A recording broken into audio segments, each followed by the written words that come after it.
Check this out. The skies opening up over Metro Denver tonight. Streets flooded. Rain coming down in sheets. Hail pummeling rooftops. Rivers of water running down roadways. They're trying to rescue that guy. Yeah. York and I-70 completely underwater where CDOT is working on the Central 70 project. A dangerous night out on the roads. Raining and hailing big time. It's like a hurricane. And a city underwater. Breaking news right now, flash flood rescues underway, people trapped in their cars as torrential rains drench Metro Denver. Check out this amazing video. Firefighters pulling children out of a car and carrying them through the rushing floodwater to safety. This is from 38th and Blake tonight. We talked to a witness who says he watched as these children were being rescued by Denver Fire. Denver fire crews rescued 8 people at this intersection alone. Amazingly, no one was hurt. They also rescued 11 people at I-70 and York. More on that in a moment. Colorado underwater tonight. This has been a wild and dangerous night here and up and down the Front Range. The downpour came hard and fast, and it may not be over yet. We have team coverage tonight with live reporters from the flooding. And let's first go to meteorologist Stacey Donaldson. Stacey, you are still tracking storms right now. That's right, and a flash flood warning was just extended until 10:15 here for the Denver metro area as the rain continues to come in from the west and really kind of still filling in the metro. That flash flood warning stretches from Denver up toward Montbello into Aurora. So flash flood warning means that flooding is still happening as we speak. So we're still keeping an eye on this region where we've had tremendous amounts of flooding, as you've just seen. Also, flood advisories off to the west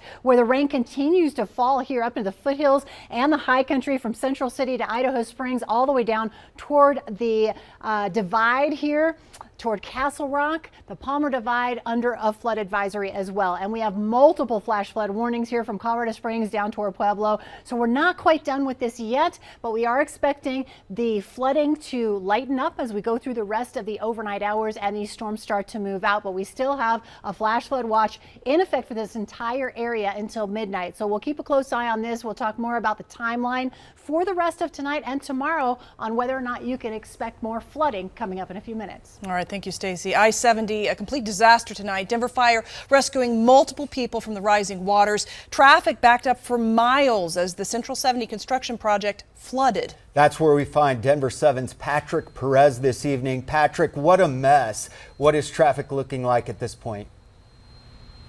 Yeah, Russell, thankfully that traffic is now moving in both directions. You can see that for yourself. But yeah, no doubt this was a complete mess tonight with people waiting in this traffic because of the floodwater for several hours. So we are right now at York Street. This is near the Brighton Boulevard exit here of I-70. The water has thankfully receded, which is why we are seeing those cars now moving through I-70. But I want to take you now to some video from earlier tonight so you can really get an understanding as to what in the world happened here. You can see multiple cars disabled in the floodwater.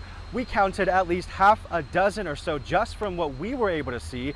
Denver Fire says they ended up rescuing at least 11 people from this location, but thankfully no serious injuries. Now in some of this video, you can see all the traffic that was backed up on I-70 because of this floodwater. People were standing outside of their cars, hanging around because there was nothing else for them to do. They had nowhere else to go. They were essentially trapped here.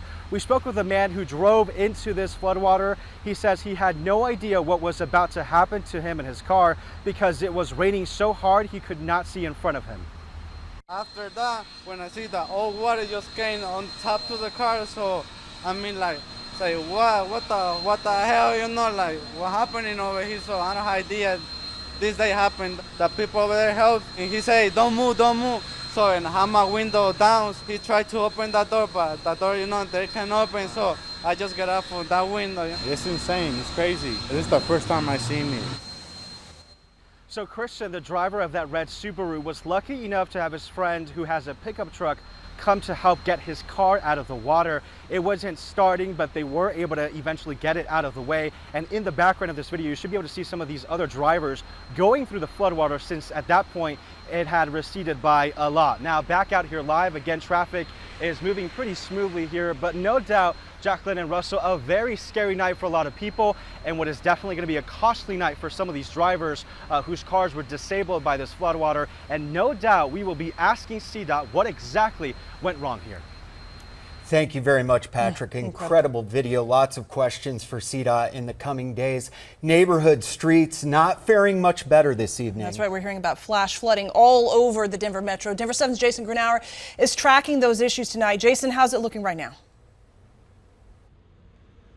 Well, we can tell you, Jacqueline, Russell, just within the last few minutes that police have now cleared the scene. They've taken away their tape and they have left. This is 38th and Blake. This is the underpass that is 38th Avenue that goes under Blake, that goes under the railroad tracks, under the RTDA line here. This is a low point in Denver. It is prone to flooding, and it absolutely did flood today. I want to show you once again that dramatic video from earlier taken by a bystander sent into our Denver 7 newsroom. What appears to be a firefighter going into the floodwaters and coming out with two children, one on each shoulder, as there was a vehicle that was nearly submerged under those waters, stuck in those waters as they came through this afternoon. Now, we're told from Denver Fire a total of 8 people had to be rescued from this underpass alone. 8 people. So if you count those 2 children, they weren't the only people. Obviously, the driver there and then several others. And even though this area is prone to flooding, and even though there were police and fire that had to pull people out, we still saw other videos of people trying to drive through the floodwaters and trying to take their bikes here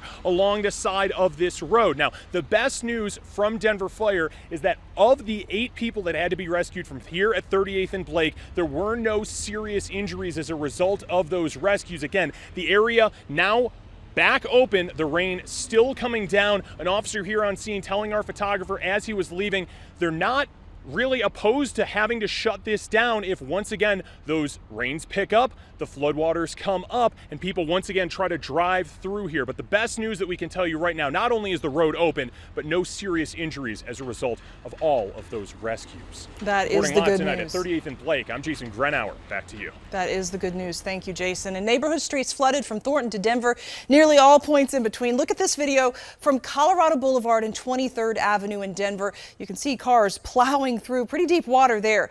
Our viewer Chris Fuselier tweeted, "It's a monsoon." Now, this video is at 80th and Federal. Take a look. This is from Jennifer Vaughn. This water also flooded out sidewalks, and you can see how fast and deep it is as it rushes by there in a neighborhood. And you've seen a lot of videos of people driving through that deep water. We want to remind you about flash flood safety tonight because we're not out of the woods yet. The saying is, turn around, don't drown.